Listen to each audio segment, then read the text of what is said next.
At any time, we can decide what it is that we truly want to be.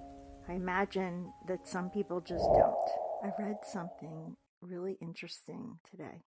What if all the moms raising babies didn't listen to any of the advice that everybody gives about how you can't spoil the baby, you can't go to the baby every time it's crying. If the baby doesn't sleep, then you need to use the Ferber method and let the baby cry, which is nearly impossible to do. You're almost made to feel, and I know no one makes us feel anyway, but I know as a young mom, when my kids were little, I definitely had that in the back of my mind. All of those old thoughts, they're just old, stale thoughts that everybody lived by.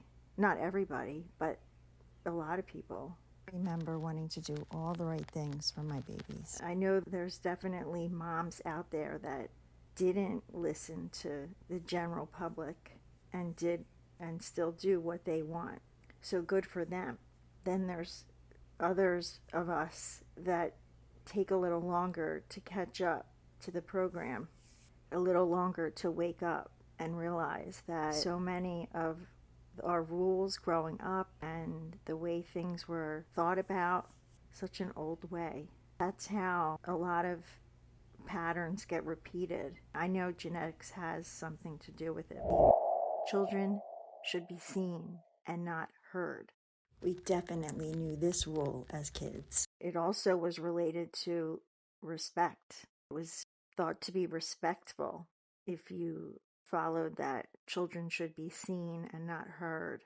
I definitely feel like our parents raised us with a lot of similarities in how they were raised. And the scary thing is, it was such a different time. And then when we are raised that way, a lot of our beliefs and what we think is the right thing to do or the right way to act or different protocols for situations, different kinds of etiquette, that is all determined by how we are raised. Everything around us influenced us, and it was heavily influenced by our caregivers.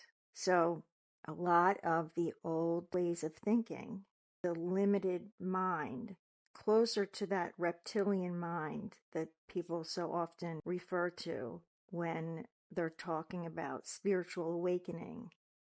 They talk about how the old way of thinking is that reptilian mind, that mind based on survival, because that's how it was at one time. Through all of this passing, it's a blue jay out there, through all of this passing along of influences in our family or caregivers or anyone, anything that we're around during especially those first 7 years. We are so influenced by that. Sometimes some of us are able to realize that it maybe isn't how we truly feel, and everybody figures it out in their own time, or they don't.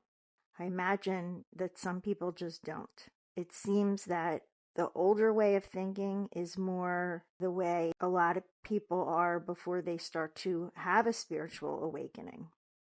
And that is living in a way where you wake up and whatever is presented to you is what you deal with. And I don't mean being present. Whatever it is that life throws at you, take, and that is your experience. But there's no effort made to move forward. So that's why with manifestation, we talk about inspired action.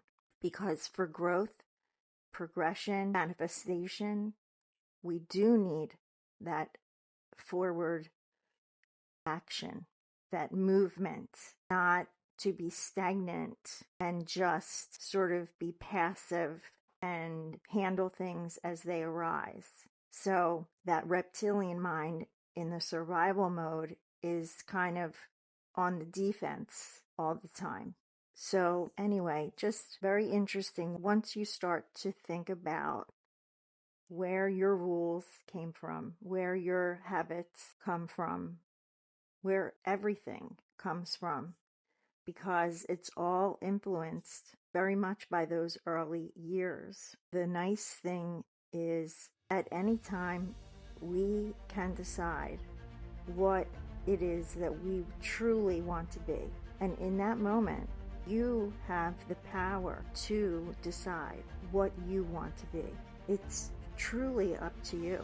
So there is nothing to wait for to be what you want to be.